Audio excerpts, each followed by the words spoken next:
130 countries. He is an accomplished cybersecurity and technology executive. Most recently worked as a CISO for major 10 billion integrated health systems, previously a CISO at the major academic medical system and university security leader, regional banking system. 3 decades of experience and leadership, deployed robust business-enabled cybersecurity solutions, executive leader, positioned to define and execute organizations' business strategy, aligning with business goals and compliance drivers while balancing demanding workload with shared resources to meet financial goals, successful at overcoming culture and political issues and getting through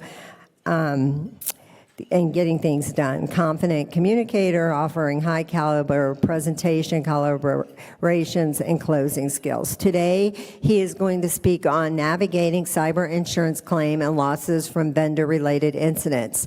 Again, remember, we will have some time for some Q&A at the end. So if you guys have questions, please wait for my team to come with the mic so my virtual audience out there can hear as well. So everyone, let's welcome to the stage Dan Bowden. Thanks.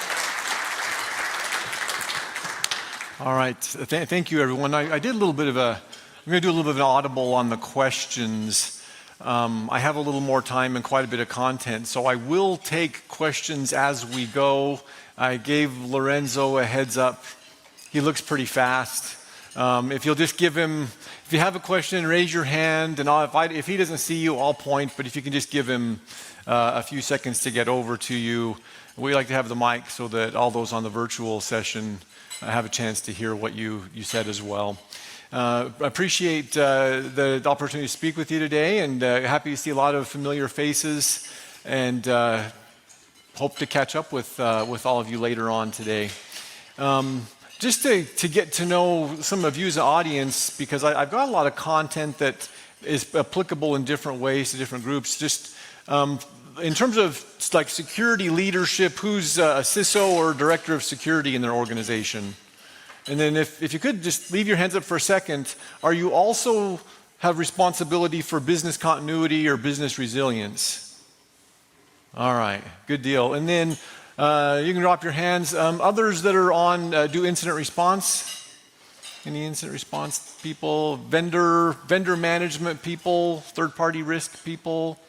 Good. Any legal lawyers? Legal team. All right. We have a lawyer in the room. And any privacy officers? Risk management. Thank you. Risk management, like business risk management. Oh, they're probably the lawyer there. All right, very good. Thank you. So that's helpful. I'll kind of know maybe which things to go a little lighter on or which things to do a little more service for. The Marsh is as mentioned, it's one of those really big companies nobody's heard of. Along with being the largest insurance broker in the world, we're the largest cyber insurance broker in the world. And I've known I was going to do this talk for a long time and had prepared something else. And then on about July 20th, a few days after, it was mentioned to me that maybe I should do a little bit of a turn in subject. And so I solicited some internal input from partners at Marsh. But I do have the disclaimer. Some of you may be clients, some of you may not be clients. This is not meant to be direct client advice. This is me as Dan talking to all of you as peer security folks. So we'll dig into this a little bit. We talked about Marsh and Marsh McLennan. That was a much more in-depth bio that Kim had than I expected. But I started back in the 1900s, I tell people, doing this. And if you want to know what cryptography things I worked with, my son pointed out you can find all of that on a website called cryptomuseum.com. And And the thing I told them that isn't so funny is the military still uses that stuff.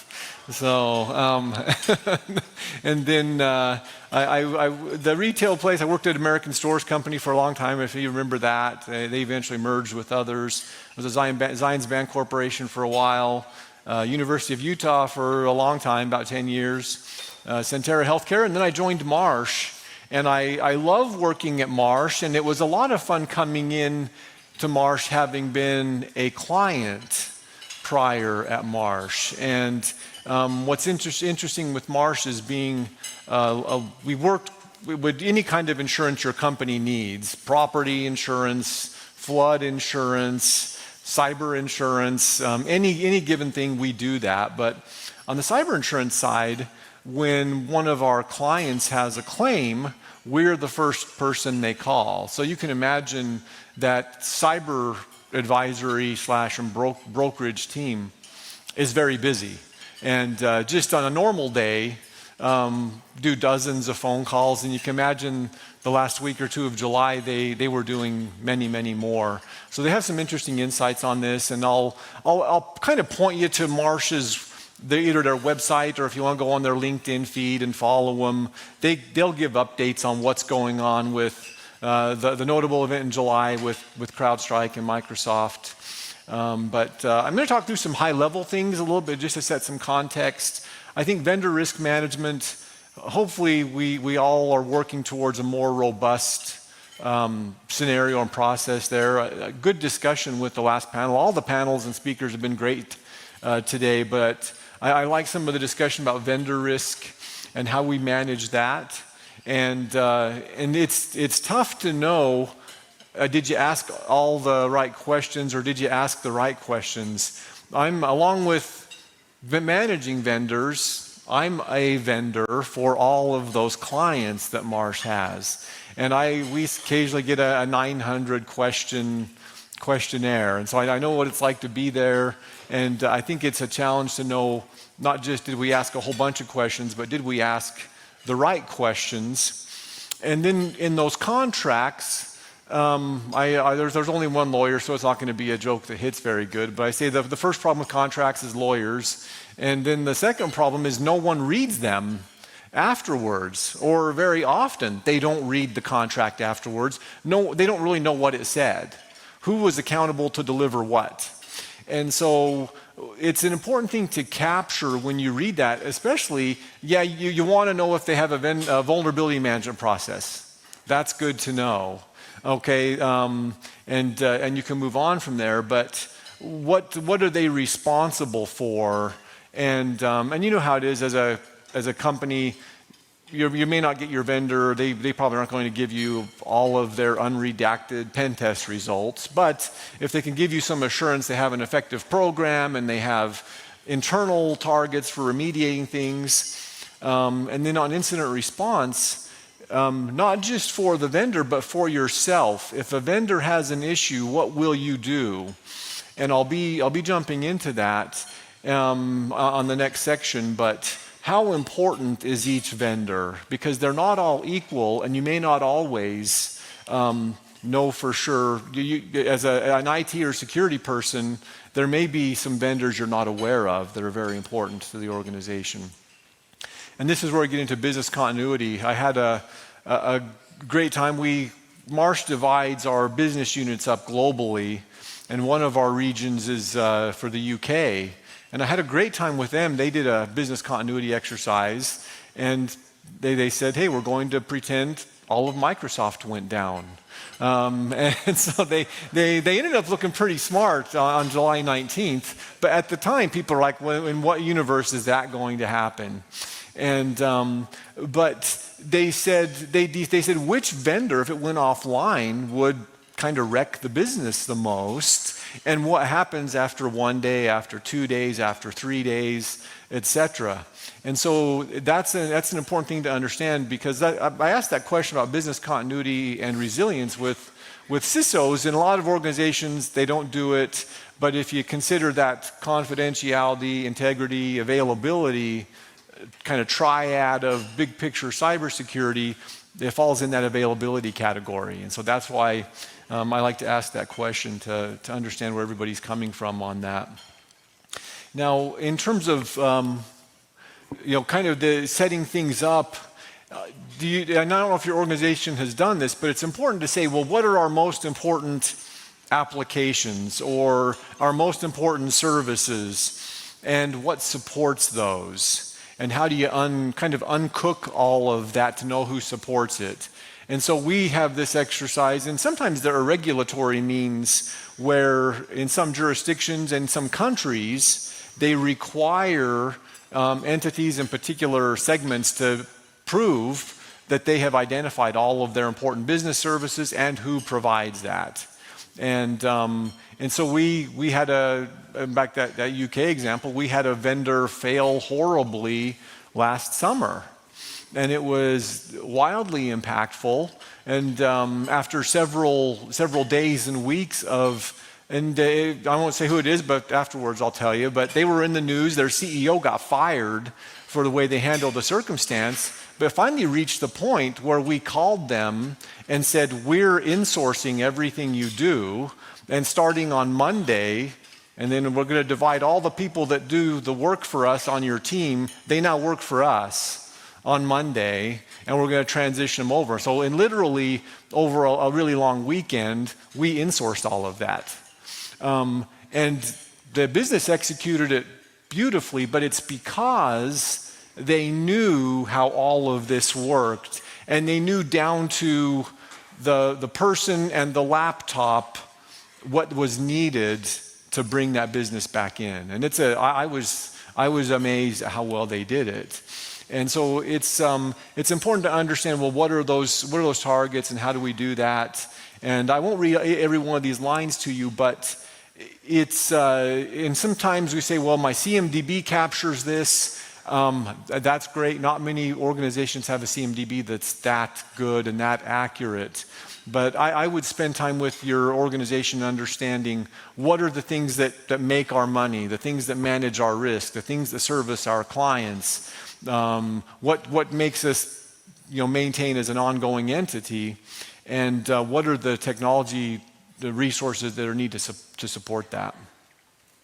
All right, and then RTO, RPO, everybody familiar with that? We have a question over here. Yeah, I actually was reading ahead at the RTO, RPO, and I hope it's okay if I ask this, hopefully. I feel like that's a very vague exercise for our team, and that we don't really have, how that you begin with the end in mind, and what exactly is our restored state, what does it look like to have minimum business continuity established again, and in 24 hours or whatever you have stated. And we just run it as such a routine exercise that I feel very concerned that all we've got is our business impact analysis with these RTOs and RPOs. And I feel like, I'm just wondering if you have advice on how to make it more meaningful and more actionable, so that we actually know what we're doing in a situation where we need to restore continuity. I would recommend finding someone who's some expertise in it, if you can afford a consultant, and do live tabletop exercises, because there's nothing more meaningful than listening to the COO say, well, if that particular thing is down, we start losing money immediately. Or maybe we don't lose any money until tomorrow.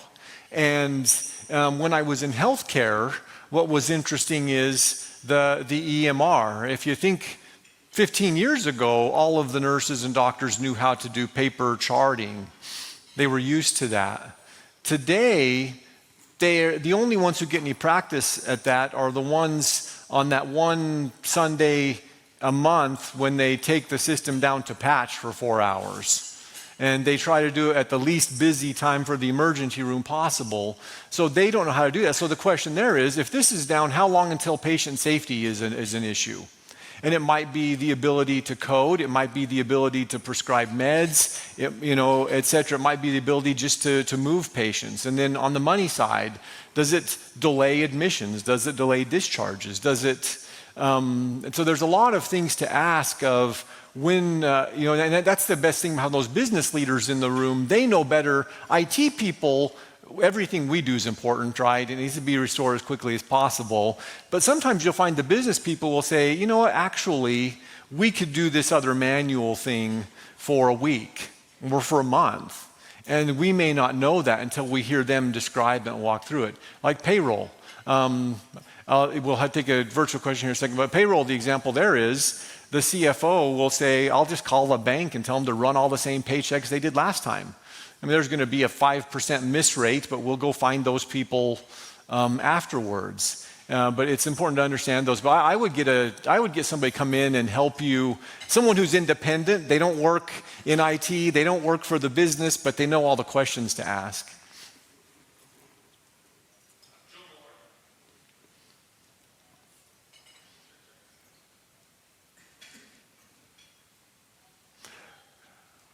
This is your mic, Mike. Sorry about that. Joe Malarkey online, does critical mean things that could shut the place down in the event of a takeover attack, or does it mean things that generate the most money? I think that's an interesting question. So sometimes there's, I guess, reputational harm from something being knocked offline, and that for some companies that's equal to money. But that's something I think back to that assessment with the business making that decision, they'll help with that force ranking, because there are some companies that it's simply going to be a reputational thing. This makes me look bad. I don't want this down. That's also the reason some organizations choose on their recovery, choose to pay the ransom quickly. They just want to get it over with and get recovered as quickly as possible. But I think you still have to walk through those questions about if it's down, why is it down, and to what end is it important to recover. So, it can be a cyber event or a regular technology event, and I'm trying to leave the discussion here open and broad enough for both. All right, so there's the big vendors are kind of easy to keep track of and talk about and figure out what they do for me. And sometimes you've got to have a talk with the business to figure out, well, what's the real cost and how easily can these be replaced? The panel earlier, I liked the discussion about if Outlook and SharePoint and Teams are all down, how quickly can we change to Google? And do we want to do that? Or in the meantime, do we have all of our clients' numbers in our cell phone, and can we do cell phone contact with them if that's applicable? And so this is a challenging thing to figure out. And then when you talk to your vendors, how long will they be down? Back to that SLA question that came up earlier, I think that was really a good golden question about what do they promise and what do they warranty, and then more importantly, what's the penalty if they don't honor that? And so I think that's something that to look at. Data security and privacy.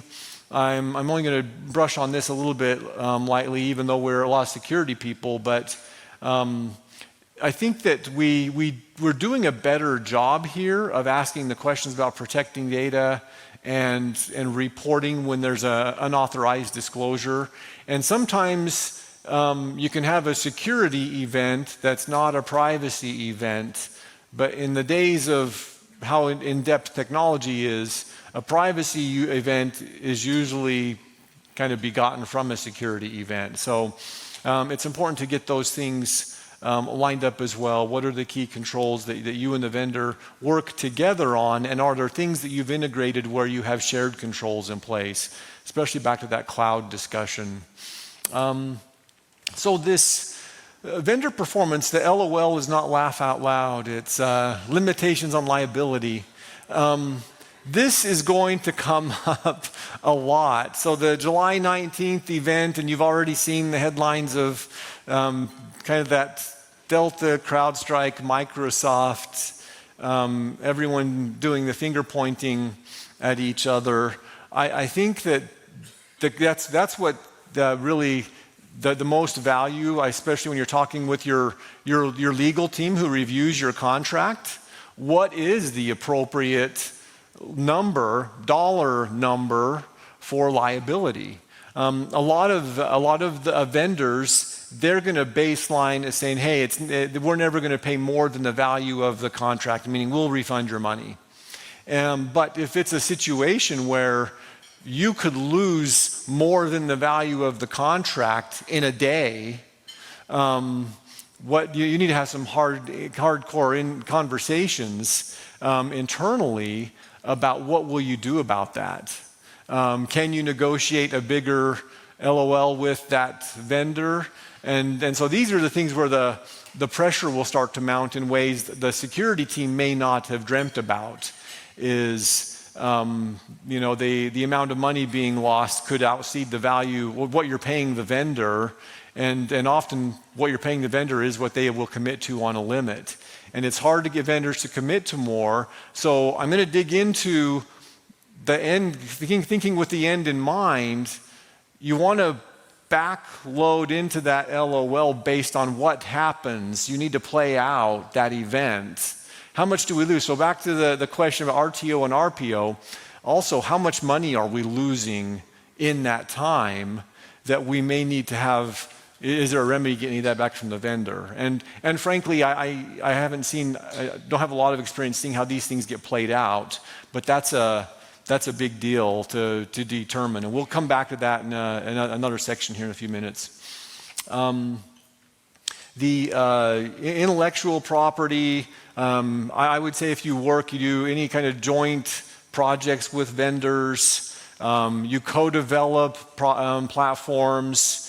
With us, we do this, and in the past, when I was in healthcare, we co-developed a security platform with a university, and then I've been part of joint venture private equity company builds where you had 3 hospital systems and 3 health insurance companies all making a new company with a new code on a new platform. And so there's a lot of things to think about on these contracts when you're trying to figure out who's involved, who owns the software, and who's responsible for it if there's a defect.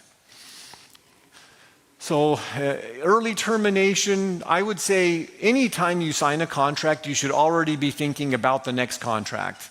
If it's a 3-year deal, at the 18-month mark, you should be auditioning new vendors to replace that vendor. Now, if you love them, they get to be in the contest with the new vendors, but I would always recommend don't just assume auto renewal. And I would always, if there's terms you didn't like in the first contract, and you see, maybe you were lucky enough to learn from others' experience, bad things that happened to them, and you say, hey, what does our contract say about that? That's a negotiating thing to take into the next contract with that vendor. Don't let them, don't let yourself become a victim that someone else fell to, or an event someone else fell to, just because you didn't want to press things. And frankly, for vendors, and I'm not in sales anymore, I've always heard that it's cheaper to keep an existing client than go find a new one. And so on some of these things, it's good to ask, and I bet you won't be the only one of their clients asking, even if they tell you that. So I would definitely push those things. And then the process for transitioning to a new vendor, I've seen even in security world, leaving this SIM for that SIM is going to be this major pain in the neck and is going to cost X amount of money for the transition. Well, maybe we should build some intermediate tools that in the future make it easy for us to replace that in the event that has an issue. But figure out how you can transition at the end of a contract or in where you think that there's a cause for termination of the vendor.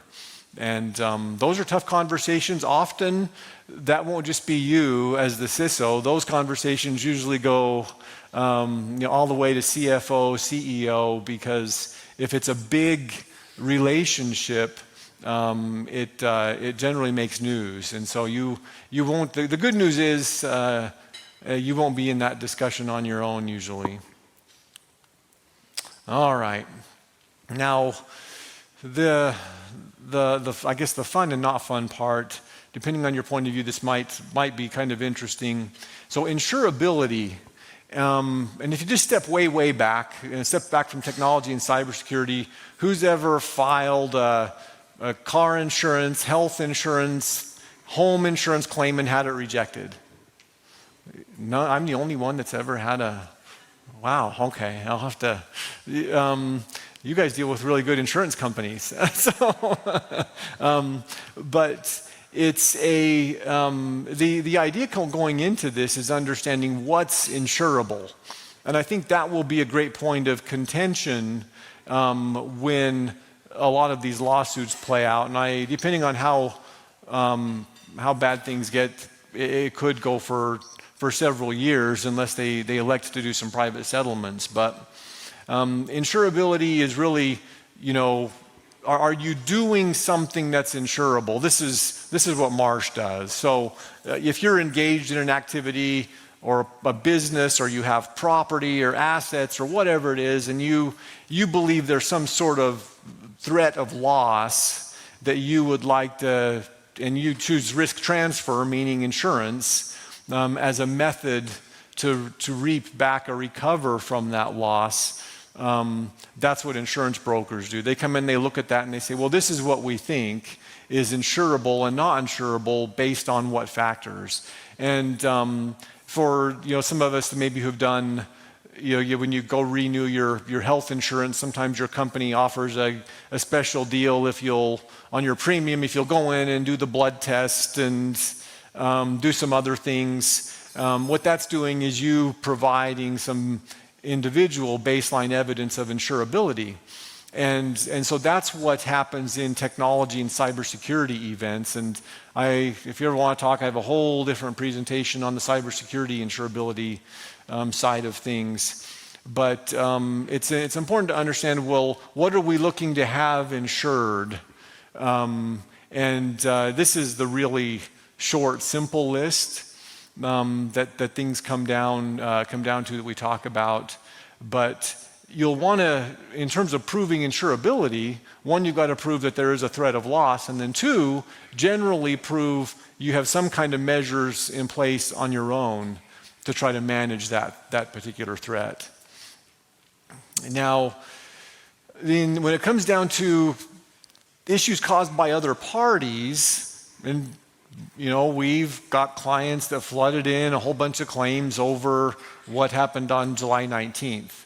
Now, I have no idea what's going to happen with those because I don't know what everyone's individual insurance policy said. I'm sure there's an army of people analyzing that. But basically, it's identifying, am I covered for this, or is the party, kind of that liability insurance, the party that we feel caused damage, do they have insurance for this that we can make a claim against? And this is, I think this will be a little bit of new ground on the technology and cyber insurance side of things to get it all worked out, to find out, well, what does it mean and what does the contract say? And then in the event that someone believes it is insurable, we haven't even heard from the carriers yet. So whoever it is, AIGs, et cetera, who actually pay the claims, that will be interesting to see what their perspective is now once someone believes it is insurable and something needs to be paid. And when you look at the numbers involved, I'm sure there will be, this is Dan speaking, I think there will be some significant kind of rethinking or additions to how cyber insurance policies are crafted out for individual organizations and their third parties. And then who are the suppliers for your suppliers? Marsh built this cool thing that's not cyber related yet, but for their, like a manufacturing company. And what they can do is uncook all of that. And they basically, and so think of a European auto manufacturer, and at first blush we said, hey, let's run you through this. Well, all of our suppliers are right here in Europe. So nothing's more than a day train ride away if we need it. We're like, okay, so then we dropped down to those suppliers, and well, where do they get the stuff they need to make the stuff the auto manufacturer needs. Well, you can guess that spider web shot all over. And then we started looking for weak spots for this auto manufacturer. And the biggest weak spot was speaker amps. Okay, now that you're like, speaker amp, what's the big deal? Well, how many auto manufacturers are going to put a new car on the lot without a stereo in it? Right? So you've got this little tiny thing that can affect a lot. And I think we learned similar lessons through COVID, where we had suppliers of key medical equipment that had to shut down, or other supplies, chip manufacturers, etc. When these companies stopped functioning, it put a big hit in supply chain. So I'm going to work with our Marsh team to see if they can turn technology vendors into that. It'll probably take a couple of years to do it, but it might be fun. Now, risk mitigation strategies, we've talked about a little bit with this, but for those of you who are on the side where the CISO is, or look forward to doing this in the future, incident response plans are key, and I'll dig into this a little bit on some other slides here in a minute, but you should have an incident response to a vendor-caused outage is, I think, an additional layer to consider, and I'll talk about that here in a few minutes. I think I'm going to just skip through some of these. Oh no, I won't. I want to cover this. So make sure that you know what's outlined in your insurance plans and understand what the claims process is. If you are involved in the cyber insurance, you work with your legal team, ask, well, and I would mock run this with your broker if you have cyber insurance, or just you want to file a claim. There are companies that don't have cyber insurance coverage who are going to make claims, I will bet. Maybe against Delta, maybe against Microsoft, maybe against, just based on them being impacted by the event overall. So I would still make sure you understand how that plays out. And then what things are specifically excluded or limited. This is often the fine print that we don't read. And kind of jumping into the kind of lawsuits, I'm going to skip through some of this. But we talked about triggering factors. The third part is if there's third-party negligence, a lot of it comes down to, like I said, do they have insurance for this? And if you believe they do, you still may be able to file a claim of damage against them. It's sort of like driving a car. You may not need to have, your insurance may not have to get involved if an accident is someone else's fault, and they can cover that. So it's important to kind of step back. I would get your legal team with you to review the contracts and understand what they actually say and what your options actually are. Sometimes on the CISO, the security teams, we get caught up thinking we can figure all this out. And I would argue to remember our job is to protect the assets of the organization. Your legal team's job is to protect the interests of the organization, and that's a little bit different level of things. So I would keep that in mind. And then I think I've already covered some of these, but proving cause and damages, who did it. These are all challenges to work out. And I think as we learn more, I think that the CrowdStrike root cause analysis, I think they published their final root cause analysis, and I won't dig into that in great detail. I invite you to go read that on your own. But I think that will probably invite scrutiny about maybe how they do some of their, whether it's code development processes, how they promote code into production. And, my question would be, why didn't it blow up your Windows stuff before it blew up mine? So, but things like that, kind of figure those out. So we already covered the news a little bit. This was something in the Wall Street Journal. Just the kind of the top of the article. But the interesting thing here is the downstream, Delta's outage probably affected other people who count on Delta. And then Microsoft going down probably affected a whole bunch of other companies besides Delta. They just weren't as visible. The airports didn't get backlogged, and it wasn't on the news around the clock. But there could be other companies who suffered, depending on how quickly they could recover. We have a great IT team, and we're the kind of business that we can kind of eat a Friday afternoon. So we just set out an army of people, doing that reboot process, and basically by midday Monday, it was basically all over for us. But there are a lot of organizations that it wasn't that simple. Okay, so if you're interested in keeping up on just in general how Marsh does this work, or what they're analyzing on this particular topic, this is out on Marsh's website, and because we have clients wanting to know, well, what can I do? What should I do? And the print. Sorry about the print for those in the back, but I'll read through a couple of those bullets, but. On insurance coverage recovery, submitting a notice of circumstance or claim.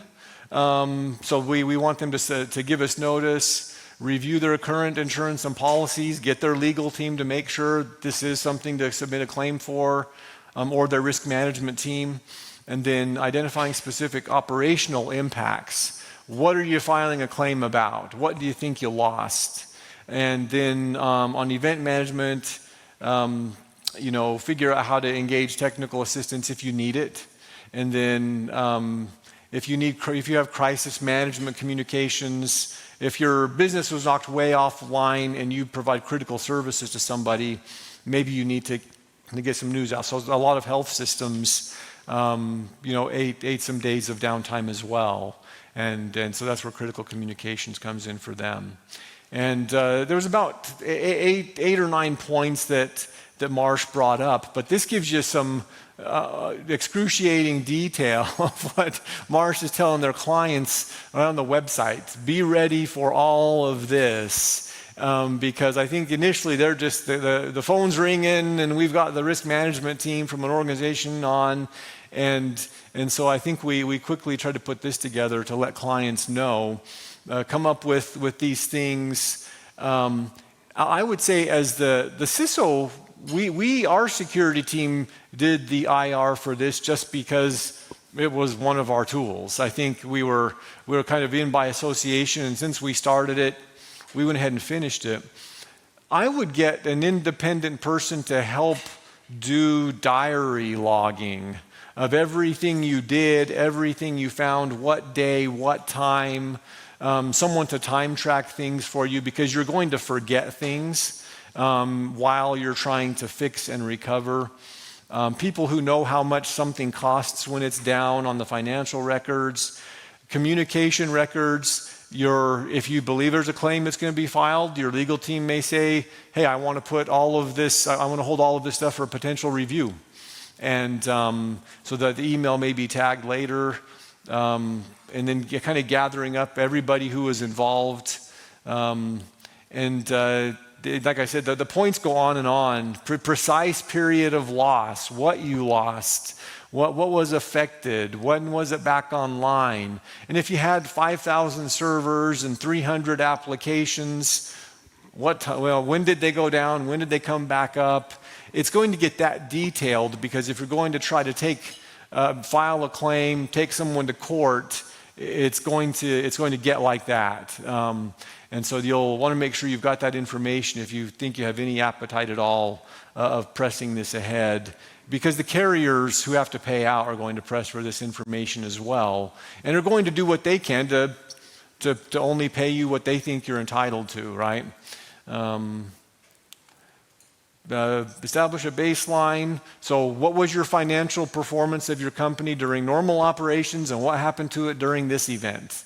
And how do you prove that? Calculate insured gross profit loss. Risk mitigation efforts. Did you have to hire some people to come in and reboot all of your machines? Did you have to call, if you outsource all of your IT, did you have to bring them in on the weekend and pay extra for that?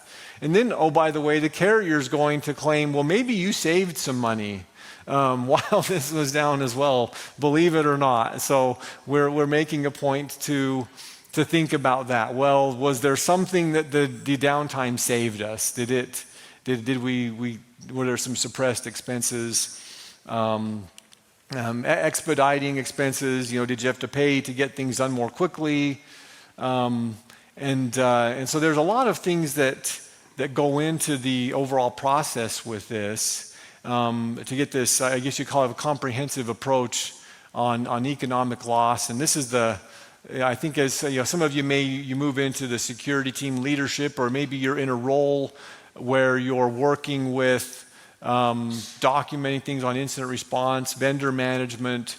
You'll want to be part of all of this process so that you can take those lessons that you learn and leverage those into the next thing that you do. And I think that this was a really unusual event when it happened.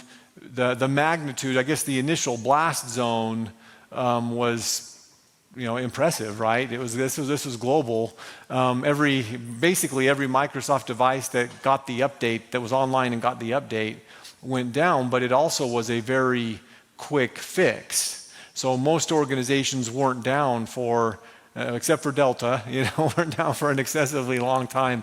I don't know what the story there was exactly and why the recovery took so long for them, but all I know is the things that they kind of claim in public.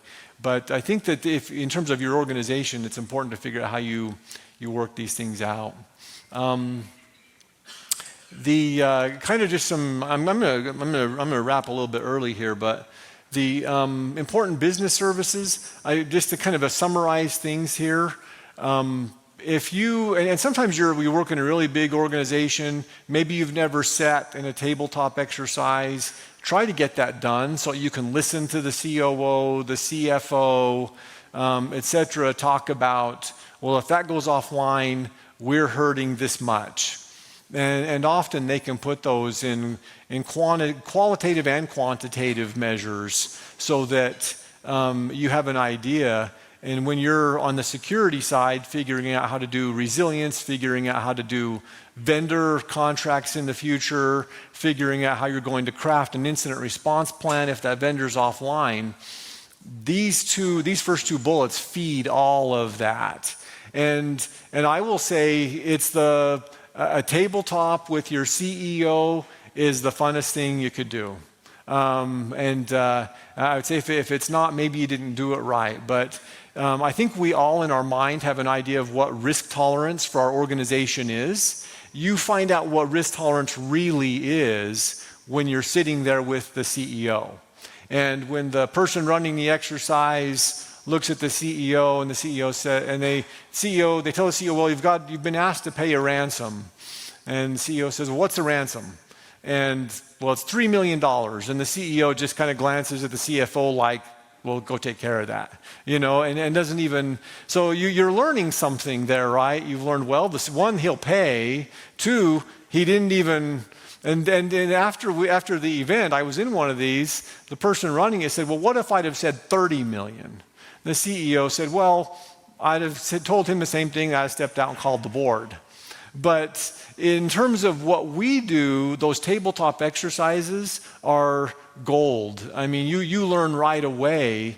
Now, he pointed out, at the same time, I'm telling the CTO to burn down everything and recover it, but it's basically a race. Do I recover more quickly because we paid, or do I recover more quickly because we had the means to do that? But this particular CEO, all they cared about was getting back up, getting back online. That was the most important thing, and didn't care how it was done. But it was interesting to observe that.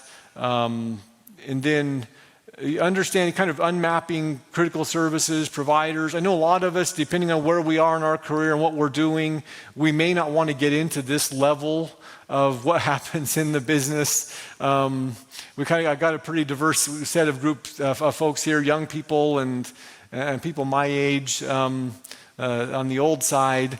But I think this is great stuff to get to know your company, and it's stuff that stays with you when you go to your next company, knowing how to do this exercise.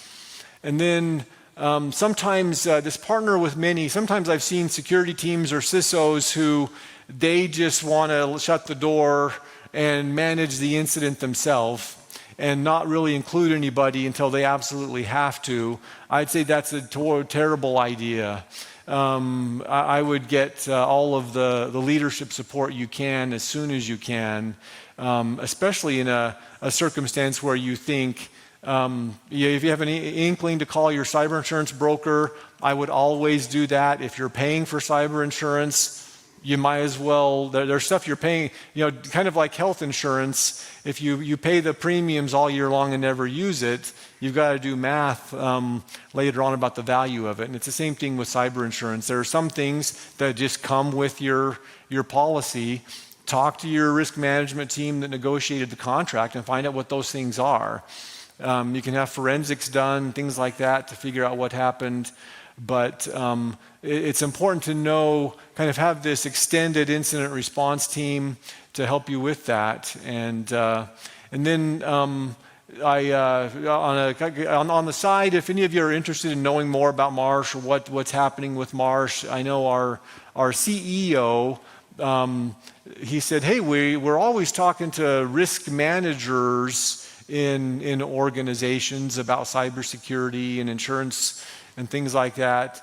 He said, Dan, what about the CISOs? Would they like to have more insight that we could share? And I said, I'll start asking around to different folks. But if there's interest in having that, you can just buzz me on LinkedIn or catch up with me if you're interested in something like that, where you could just get some more insight on how Marsh sees the world.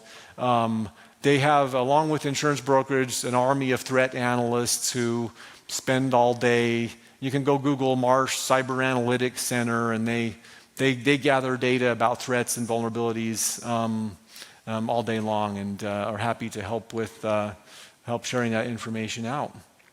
And with that, I'll take one more round to see if there's any questions, and then we'll close. Here's one right here. We'll wait for the mic for you. Oh, you're okay. Good. How often do you guys get somebody hit you up? How often do you have somebody come file a claim, whatever? What goes public is not what really happened at all. Like where they have to explain, oh, we had this incident and we lost, like the Facebook example a couple years ago. That was a hack and it was beautiful because they took such a beating on that. But they said it was a BGP failure. And any networking guy know they're full of it, right? How many times how often do you have those happen where they got to report something to the public and it's nowhere near the reality of what happened? I would say, and actually my lesson on that, or my view, it predates my time at Marsh. Just some other incidents. I would say what's put out in public and all the things that really happened behind the scenes, it's 50% of the story. If I was to just lay a guess on it, it's 50% of the story. Especially if they got hacked by somebody, they're not going to tell you, well, they got hacked because we were bad at. We had a terrible vendor. Maybe they'll blame the vendor, but they'll often not name the vendor. They won't say what the vendor did wrong because, hey, who picked the vendor? Well, that was me. They're not gonna. And so, but I think internally, just my experience dealing with these, even before Marsh, it's 50% of the story that's put there. There's always something else that happened that caused it. And other players who were in it, and often back to the panel where we had the gentleman from the Secret Service and contrasting. They were talking about dealing with law enforcement. Often you'll hear, well, law enforcement was contacted, but you won't hear what they did. And I had an incident one time. Called the FBI. I said, hey, this Russian hacker says he has my company's data for sale, and we got a sample of it, and it looks like it's our data. And so they said, well, what do you want to do? I said, well, our CEO wants to protect these are our patients. And he doesn't want them to suffer any financial harm if their social security numbers are in there. Is this guy legit? Is he a thief, but is he a liar, right? We know he's a thief. And the FBI said, no, actually, if he says he'll sell your data back and not disclose it anywhere else, he tends to do that. And in that case, the FBI paid for our data.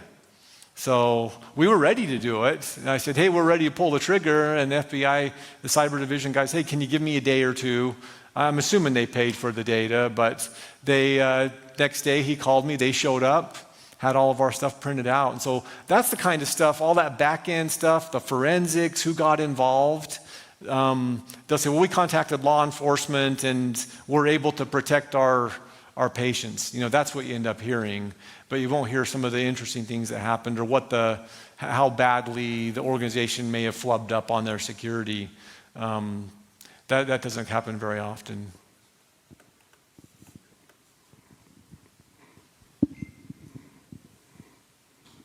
One in the back.